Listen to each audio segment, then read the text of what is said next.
সকাল বন্ধুরা। তো স্নান করে একবারে চলে এলাম রান্নাঘরে। তো আজকে রান্না করব কি কি সেটা তোমাদের সাথে একবার শেয়ার করি, চলো। তো এখানে বসিয়েছি এখন করলা ভাজা বা উচ্ছে ভাজা, যেটাই বল না কেন, আমি তো করলাই বেশিরভাগ বলি। আর এখানে আজকে করা হবে লতি, তো দিদি করবে অবশ্য। আমি শুধু উচ্ছে ভাজা করব আর দিদি করবে লতি। তো এখানে এখন গরম জলে আর লবণ দিয়ে গরম জল দিয়ে সেদ্ধ বসিয়েছি, অল্পই লতি ছিল। আর আজকে করা হবে এই বছরের প্রথম এই যে চিচিঙ্গা।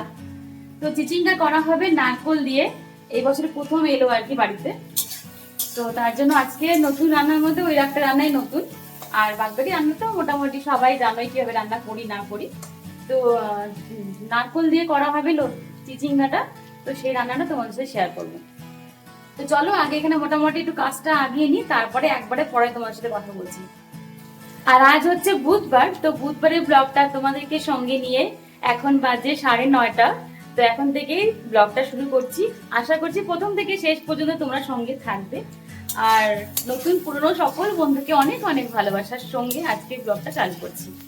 তো চলো আমি এই ভাজাটা হয়ে যাক, তারপরে কি করছি না করছি সবটাই শেয়ার করব। তো এখানে লতিটা মোটামুটি হয়ে গেছে, আর আমার ভাজাও কিন্তু আরেকটু বাকি আছে, একটু কড়া করে ভাজবো। তো ততক্ষণ এটা হচ্ছে আমি বলছো এটাকে কেটে নিই। এই বছরে প্রথম প্রথম সবজি তো এটা, তার জন্য একটুখানি আদর যত্ন করে এটাকে রান্না করতে হবে।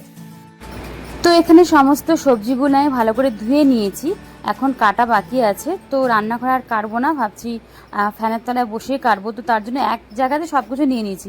এখানে গুনগুনের যে ঝোলটা হবে, মানে আমাদের সব একসাথে ঝোলটা হবে, সেই ঝোলটার জন্য পেঁপে আলু গাজর নিয়েছি। আর চিচিঙ্গাটাও ভালো করে ছিলে নিয়েছি। তো ফ্যানের তলায় বসে বসে কাটা হবে, কারণ রান্নাঘরে এত রোদ ঢুকছে না, থাকাই যাচ্ছে না, প্রচণ্ড গরম। তো এখানে দেখো আমাকে তো কাটতে হয়নি, মাই কেটে দিয়েছে চিচিঙ্গাটা। আর একদম চার ফালা করে একদম মিহি করে কাটা হয়েছে, মানে ঝিঝি করে কাটা হয়েছে আর কি। আর এটা না আমি একটুখানি ধুয়ে আর কি ভাবছি লবণ দিয়ে একটুখানি মেখে রেখে দিব, তাহলে হয়তো একটু নরম হবে। এই সবজিগুলো না একটুখানি ধুয়ে যে রেখে দেওয়া যায় লবণ দিয়ে, তাহলে কিন্তু ভালো হয় আর কি। আর এখানে মাছগুলো একে একে ভাজা করে নিচ্ছি। আর এখানে বসিয়েছি গুনগুনের যে সেদ্ধ করি আর কি, পেঁপে আর বিট আর গাজরটা সেদ্ধ করে নিচ্ছি। তো আমি এক মুঠ ডালও দিয়ে দিয়েছি এর মধ্যে। আর এখানে এখন এটা ধুয়ে ভালো করে লবণ মাখিয়ে রেখে দিব। আর এখানে যে মাছটা আজকে গুনগুনকে দিব, মাছের মাথা, তো তার জন্য দিদি সেটাকে লবণ হলুদ লাগিয়ে আর কি রেখে দিচ্ছি, একে একে সব ভাজা হবে। আর এখানে রয়েছে মাছের ঝোলের যে মশলাটা সেটা। আর এখানে অল্প করে যে দেখালাম প্রথমেই আর কি লতি কিনেছি, মানে লতি রান্না করবো আর কি। তো সেই লতিটার জন্য অল্প করে মশলা আমি এখানে গ্রেট করে নিয়েছি। আর এটা সমস্তকে জোগাড় করে দিয়েছি, এটা দিদি রান্না করবে। আর যেহেতু একদম সামান্য লতি, তো সেই জন্য না একটু বাড়ানোর জন্য ওর মধ্যে স্লাইস করে আলুও দিতে হবে। আর নর্মালি লতিতে কিন্তু আলু আমরা খাই না, কিন্তু যেহেতু একদম সামান্য লতি আছে, তো তার জন্য আলু একটু দিতে হবে, নাহলে বাড়বে না একদমই। আর এখানে দেখো ঝোলটাও কিন্তু একদম কমপ্লিট, শুধু এর মধ্যে এখন দিয়ে দিলাম ধনে পাতা। এরকম ঝোলে ধনে পাতা দিলে পরে স্বাদটা কিন্তু আরও বেশি বেড়ে যায়। আর এখানে এখন ঢেকে রেখে দেবো। তো গুনগুনের রান্না কমপ্লিট, এখানে কিন্তু আমাদেরও আছে ওরও আছে। তো এখন এখানে ভাত বসিয়ে দিয়েছি, ভাত হয়ে গেলে মোটামুটি গুনগুনের কমপ্লিট রান্না আর কি। আর এখানে এখন যে চিচিঙ্গাটা করবো আর কি, তো সেটা একটু অন্যরকমভাবে করা হচ্ছে। নর্মালি চিচিঙ্গা করা হয় ওই পেঁয়াজ দিয়ে করি, কিন্তু আজকে ভাবছি নারকোল দিয়ে করব। তো এখানে লঙ্কা 5 ফোড়ন দিয়ে দিয়েছি, আর এখানে দিয়ে দিচ্ছি নারকোল। নারকোলটা কিন্তু আমি মিক্সিতেই গ্রেট করে নিয়েছি, এর আগেও তোমাদেরকে দেখিয়েছিলাম। যখন নারকোল আমি গ্রেট করি তখন মিক্সিতেই করি। তো এটা একটু লাল লাল করে ভাজা ভাজা হয়ে যাওয়ার পর চিচিঙ্গাটাও দিয়ে দিতে হবে। এভাবে নারকোল দিয়ে চিচিঙ্গা কিন্তু এর আগে অনেকদিন আগে খেয়েছিলাম, তো ভালো লেগেছে আর কি। নর্মাল পেঁয়াজ দিয়ে যে খায় তার থেকেও ভালো লেগেছে। আর প্রথমেই বললাম তোমাদেরকে, যেহেতু এই চিচিঙ্গা ফার্স্ট টাইম বাড়িতে এলো আর কি আমাদের, তো তার জন্য একটুখানি ভালো করে রান্না করা হচ্ছে আর কি, সুন্দর করে। তো এখানে আমি চিচিঙ্গাটা দিয়ে দিয়েছি। তো এখন একটুখানি ভালো করে ভাজা ভাজা করে নিব। আর এই রান্নার মধ্যে একটু মিষ্টি দিতে হবে, কারণ চিচিঙ্গাটার মধ্যে না সেরকম কোনো মিষ্টি তো নেই একদমই। তার মধ্যে পেঁয়াজ যেহেতু দিচ্ছি না, তো তার জন্য মিষ্টির পরিমাণটা একটু বেশি দিতে হবে। আর সাধারণত আমার রান্নাতে কিন্তু কম বেশি তোমরা দেখেইছো, মিষ্টি কিন্তু আমি একটু দিই। আর মিষ্টি দিলে পরে ভালোই লাগে, রান্নাটা খারাপও হয় না খেতে।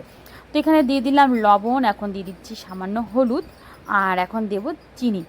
আর এখানে নারকোলটা তো বললাম ফার্স্টে যে ভাজা ভাজা করে নিয়েছি, তো তার জন্য খুব একটা বেশি কষাকষির তো প্রয়োজন নেই, হালকা ভাজা ভাজা করলেই মোটামুটি এটা কিন্তু রান্নাটা কমপ্লিট হয়ে যাবে।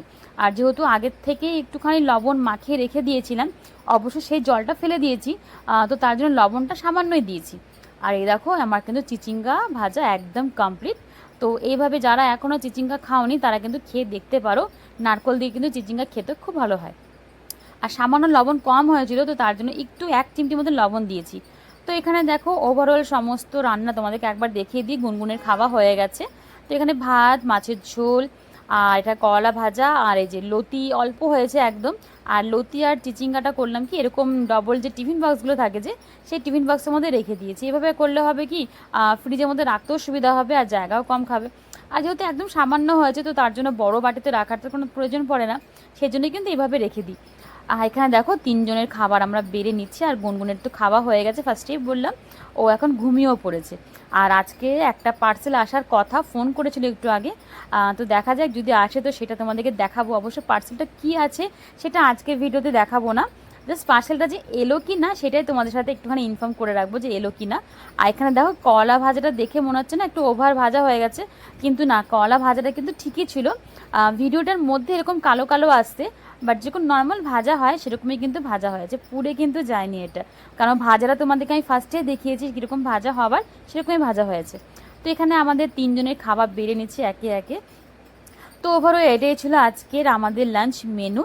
আর যে পার্সেলটার কথা বললাম একটু আগে, সেই পার্সেলটা তোমাদের সাথে আজকের ভিডিওতে শেয়ার করব না, সেটা কালকের ভিডিওতে শেয়ার করব। হ্যাঁ, কিন্তু একটুখানি জানিয়ে রাখি যে পার্সেলটা কিন্তু গুনগুনের জন্য আনা হয়েছে। তো চলো, ওভারঅল ভিডিওটা তোমাদের কেমন লাগলো অবশ্যই জানাবে। আর ভিডিওগুলো দেখছি তোমরা সবাই কিন্তু ফাঁকি দিয়ে দেখে যাচ্ছ। এত ছোট ছোট ভিডিও পোস্ট করছি, তারপরেও ভিডিওর যে ডিউরেশনটা দেখছি 1.2, 1.1 এরকম হচ্ছে। একটা 8 মিনিটের ভিডিওতে কি 1.2 এরকম কি ডিউরেশন হওয়ার কি কথা, তোমরাই ভেবে দেখো। তো তার জন্যই বলছি, তোমাদের বড় বড় ভিডিওগুলো যখন ফুল ওয়াচ করে দিচ্ছি, তো তোমরা আমার এই ছোটো ছোটো ভিডিওগুলোকে ফুল ওয়াচ কেনই করছো না, স্কিপ করে দেখছো। স্কিপ করে দেখলে আমার তো চ্যানেলের ক্ষতি করে দিচ্ছ, 12টা বাজিয়ে দিচ্ছ পুরোই, তার সাথে কিন্তু তোমাদের চ্যানেলগুলোও তো ক্ষতি হচ্ছে। তো প্লিজ এভাবে কেউ ভিডিও দেখো না, ভিডিওগুলো কিন্তু আমরা খুব আশা করেই বানাই। তো তার জন্য একটাই রিকোয়েস্ট করব, প্লিজ ফুল ওয়াচ করো। যদি ব্যস্ত থাকো তো চালিয়ে রেখে দাও, কমসে কম একটা ছোটো কমেন্ট করে দাও তবু হবে, কিন্তু ফুল ওয়াচ করে দিও প্লিজ। আর যারা যারা ফুল ওয়াচ করছো না, স্কিপ করছো, তাদেরটা কিন্তু বুঝতে পারছি কে কী করছো, আমি কিছুই বলছি না এখন, কিন্তু যদি দেখি যে এরকমই চলতে থাকে তাহলে কিন্তু আমি তাদের নাম বলতেও বাধ্য হব। তো তার জন্য তোমাদের কাছে একটা রিকোয়েস্ট করছি, প্লিজ তোমরা ফুল ভিডিওটা দেখো। আর এটা হচ্ছে সেই পার্সেলটা, এটা তোমাদের সাথে পরে শেয়ার করবো। তো ভিডিওটা এখানে রাখছি, সবাই ভালো থেকো, সুস্থ থেকো। নতুন কোনো ব্লগ ভিডিও নিয়ে আবার হাজির হয়ে যাব, ততক্ষণের জন্য টাটা।